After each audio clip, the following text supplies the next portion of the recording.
ভাত কি উনি রাখছে নাকি? উনি কি ভাত খাবে নাকি? আপনার এই আশা এখানে আপনি আছেন যে ভাত খাইবো এসে?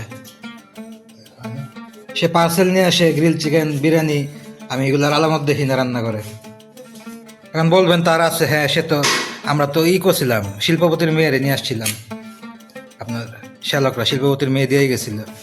তাছাড়া সে জব করে গ্রামীণ ফোনের, সে হয়েছে রুবাবাদুল্লাহ মতিন, কর্পোরেট লেডি। 1.5 লাখ টাকা বেতন পায়, সে বাইরে লাঞ্চ করেই তো, করতেই পারে, তার টাকা আছে। বলবেন কোন কোন ধরনের চূড়ান্ত লেভেলের নোংরামি যে হয় এখানে, ওটা যদি পুঙ্খানুপুঙ্খানুভাবে বাইরে থেকে শুনতো জানতো।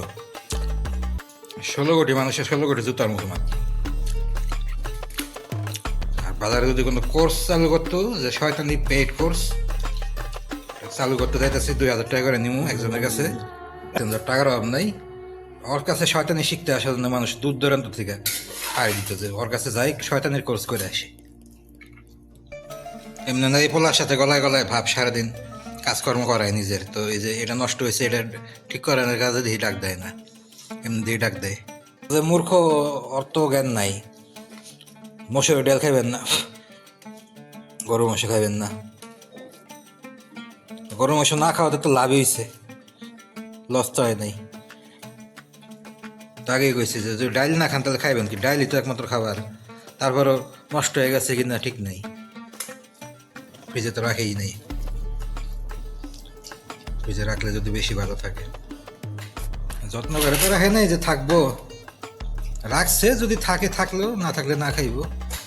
পচা বসে ডাইল তো এর আগেও অনেকবার দিছে আমাদের সামনে, যাই না শুই না যে এটা পচা পয়সা গেছে, জানার পরেও সামনে দিছে। যদি খায়, স্কুল বন্ধ, মা মায়ের একবারে জ্বর উঠে গেছে। মেয়ে সকাল থেকে স্কুলে যাবো কখন যাবো, ও তোর বুঝে না, ওর তোর এই জ্ঞান হয় নাই, এই বয়সটা হয় নাই। যেদিন ওই দিন না বুঝবো যে স্কুল যে কত মজা। আমার মজার কতটুকু, আমার মায়ের মজা আরো 70% বেশি। সে যখন পড়াইতে বসায় আমার ভয় লাগে যে ঘরে ঠিক মুখ এমনি হন, আমি গ্লাস গ্লুস ভাঙ্গে আমার গায়ে পড়বো, থাই গ্লাস।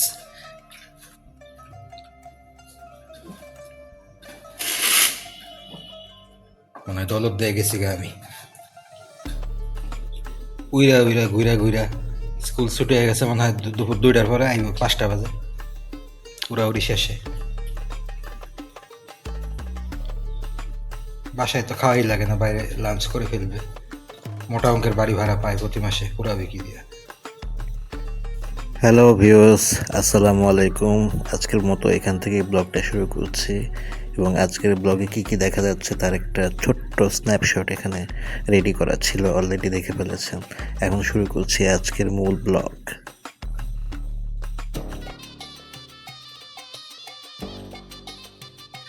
সকালটা শুরু হয়েছে আমাদের বাসার সেই বিখ্যাত নাস্তা দিয়ে, যে নাস্তা একবার খেলে কেউ বাকি জীবন খেতে চাইবে না। আজকে ওই একই জিনিস, তেলবিহীন শুকনা খড়খড়ে ডিম ভাজা। ঈদের পর থেকে নতুন একটা দয়া করা হচ্ছে আমাদের প্রতি, সেটা হচ্ছে ডিমটাকে পোচ না করে দিয়ে ভেজে দেওয়া হচ্ছে সামান্য একটু পেঁয়াজ মরিচ দিয়ে। এতে কিছুটা বৃদ্ধি পাচ্ছে, মানে খাওয়ার কোয়ালিটি কিছুটা বেটার হয়েছে, মানে গলা দিয়ে কোনো মতো ঢুকানো যাচ্ছে। আর কিছুদিন আগে যেটা ছিল, রোজার আগে, রমজানের আগে, সেটা হচ্ছে শুধুমাত্র ডিম পোচ, তেলবিহীন খড়খড়ে দুর্গন্ধযুক্ত ডিম পোচ, ছোট্ট একটা ডিম পোচ, সেটার সঙ্গে এই পাতলা পাতলা শুকনা রুটি। ওই যে খাবার মাঝখানে মাঝখানে পানি খায়, পানি না খেলে আবার গলায় আটকে যাবে, আবার বাপ যদি আবার খাওয়ার মাঝখানে মরে পড়ে থাকে তাহলে আবার সমস্যা হবে। তাছাড়া আমারও রিস্ক আছে, খাওয়ার মাঝখানে মরে গেলে আবার বিপদ। এই জন্য আর কি চিন্তা করে দেখলো হাজব্যান্ড ওয়াইফ মিলে যে না, ডাল দিচ্ছি না, ভাজি দিচ্ছি না, ডিমটাকে অন্তত কাঁচামরিচ পেঁয়াজ দিয়ে ভেজে দিই এইবার। তারপর কতদিন এটা চলবে, কন্টিনিউ করবে তা জানি না, হতে পারে এটা সাময়িক, মাঝে মাঝে একটু একটু ট্রিট দেওয়া লাগে, এ ধরনের ট্রিট। এই জন্য এই যে সুন্দর ঠান্ডা পানির বোতলটা সবসময় হাতে রাখতে হয়, আর আমি যখন যাই খেতে একটা বোতল হাতে রাখি নাস্তা খাওয়ার সময়। কত ঢং, গরুর মাংস খাইবেন না দেখে আমাদের খাবার দেওয়ার ঢঙের শেষ নাই। কে বেগুন খায়, অন্য সব কিছু খায়, গরু মাংস খাইব না? তো ও যে মূর্খ, অর্থ জ্ঞান নাই। মশুর ডাল খাইবেন না, গরু মাংস খাইবেন না। গরু মাংস না খাওয়াতে তো লাভই হয়েছে, লস তো হয় নাই। প্রত্যেক বেলা আপনার বাঘের মাংসগুলো পাচ্ছে না, তারপরেও তো ঠিক মতো মাংস দেয় নাই খাইতে। কালকে রাত্রে যে গরম গরম আগুন আগুন তরকারি যে চুলার থেকে দিছে, বেগুন তো সব নরম জিনিস সিদ্ধ হয়েছে, আলু তো সিদ্ধই হয় নাই। ফ্যানটা পর্যন্ত নাই যে তরকারিটা ঠান্ডা হইব। তো আগেই কইছে যে যদি ডাইল না খান তাহলে খাইবেন কি, ডাইলই তো একমাত্র খাবার। তারপরও নষ্ট হয়ে গেছে কিনা ঠিক নেই।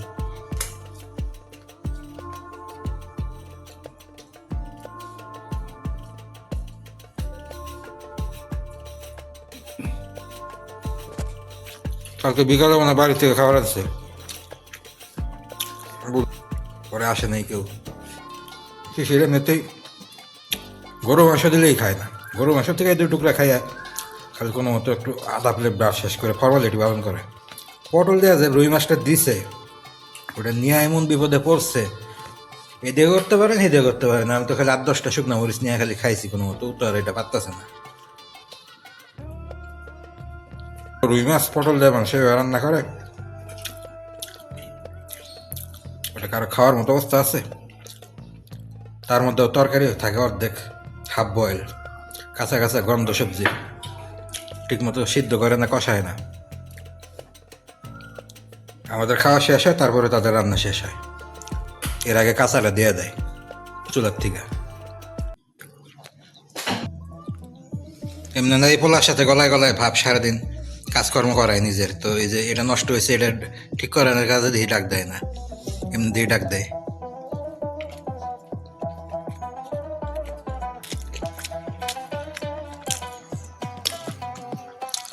নিজে না দুনিয়ার মেকার, মেন সুইচ মন সুইচ বন্ধ করে বাড়িঘর ই বানায় রাখে মাঝে মাঝে। এটা তো ফ্যান কেনার দরকার নাই, সুইচ ঠিক করা লাগবে, এটা লেগ হয় নাকি? এনে করো না, সে বসে না।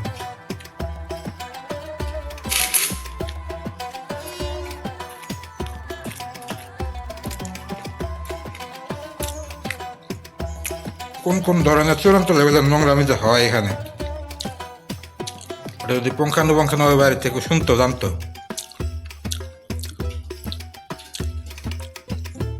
16 কোটি মানুষের 16 কোটি জুতার মুখে মারত। আর বাজারে যদি কোনো কোর্স চালু করতো, যে শয়তানি পেইড কোর্স চালু করতে যাইতেছি, 2000 টাকা করে নিমু একজনের কাছে, তাহলে দেখতেন যে টাকার অভাব নাই। ওর কাছে শয়তানি শিখতে আসার জন্য মানুষ দূর দূরান্ত থেকে আয় দিত, যে ওর কাছে যাই শয়তানির কোর্স করে আসে।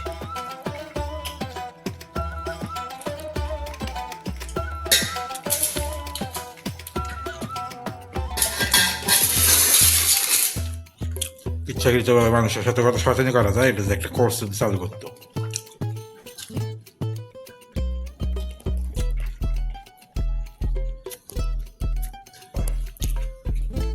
কপাল ভালো যে মশারি ডালটা মোটামুটি হাতের নাগালে আছে, এটা খাওয়া যায়, এই কারণে এটা সে করে বা সহজ করে দেয়। ডাল যদি কোনো কারণে খাওয়ার মতো না হইতো, সেরকম এক্সপেন্সিভ কিছু হইতো, এলা কিছুই থাকতো না। যত্ন করে তো রাখে নাই যে থাকবো, রাখছে, যদি থাকে থাকলো, না থাকলে না খাইবো। পচা বসে ডাল তো এর আগেও অনেকবার দিছে আমাদের সামনে, যাই না শুই না যে এটা পচা পয়সা গেছে, জানার পরেও সামনে দিছে, যদি খায় পচাটা খাইতেও পারে, এই আশায় দিছে অনেকবার। আজকে লাকিলি যেইভাবে হোক ঠান্ডা পরিবেশ, তাই মনে হয় পচা নেই, ফ্রিজে তো রাখেই নাই, ফ্রিজে রাখলে যদি বেশি ভালো থাকে।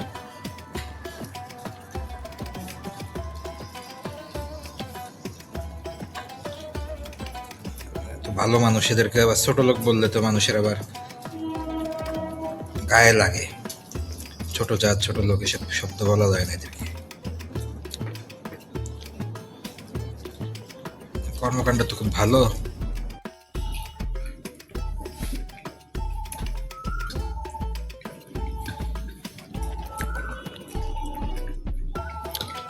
স্কুল বন্ধ, মা মায়ের একবারে জ্বর উঠে গেছে। মেয়ে সকাল থেকে স্কুলে যাবো কখন যাবো, ও তোর বুঝে না, তোর এই জ্ঞান হয় নাই, এই বয়সটা হয় নাই। যেদিন ওই দিন না বুঝবো যে স্কুল যে কত মজা। আমার মজার কতটুকু, আমার মায়ের মজা আরো 70% বেশি।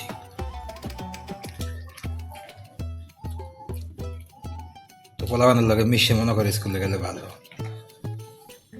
আর স্কুলে দিয়ে যে কি কি ঘটে এটা তোর দেখে না।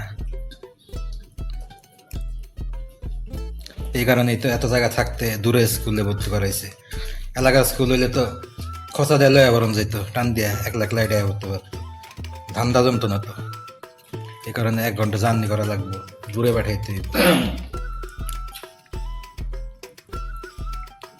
যা 14 গোষ্ঠীর ভিতরে নাই পড়ালেখা, 5 পাস কেউ করে নাই, সে পড়তে বসাইলে বাচ্চারে থাই গ্লাস ভাঙ্গা যায় গালির শব্দে। সে এত বড় শিক্ষাবিদ, এত বড় প্রফেসর বিয়ে করছে আপনার ছেলে।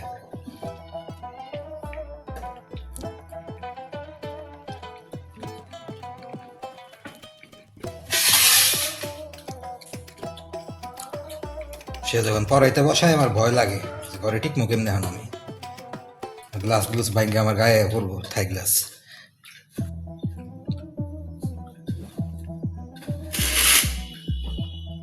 মনে হয় দৌলত দিয়ে গেছি গা আমি। এই যে কথাগুলো বলছি সবকিছু আমার বাবার উদ্দেশ্যে, আমার বাবার সামনে, কিন্তু সে কোনো শব্দ উচ্চারণ করছে না। এর কারণ হচ্ছে এই নোংরামের পেছনে তারও একটা সম্মতি আছে, আছে।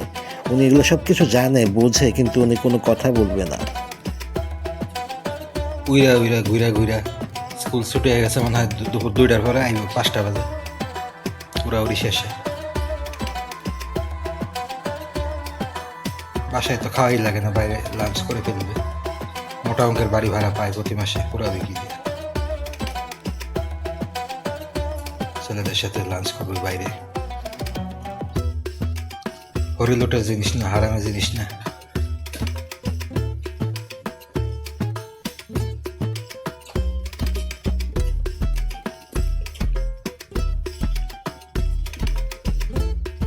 যদি নিজেরা খাইতো তাহলে না এসব চিন্তা থাকতো যে এগুলো আমারও খাওয়া লাগে।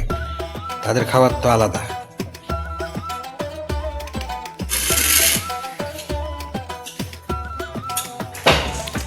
ভাত কি উনি রাখছে নাকি? উনি কি ভাত খাবে নাকি? আপনার এই আশা এখানে আপনি আছেন যে ভাত খাইব এসে? খায়। সে পার্সেল নিয়ে আসে, গ্রিল চিকেন, বিরিয়ানি। আমি এগুলার আলামত দেখি না রান্না করে।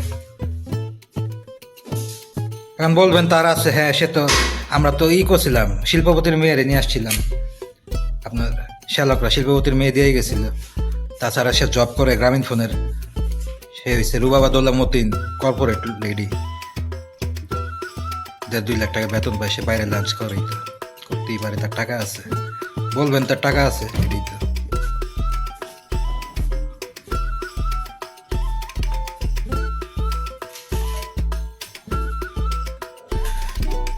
সে খায় তোর কি, তুইও খা, চামড়া বেছে খা।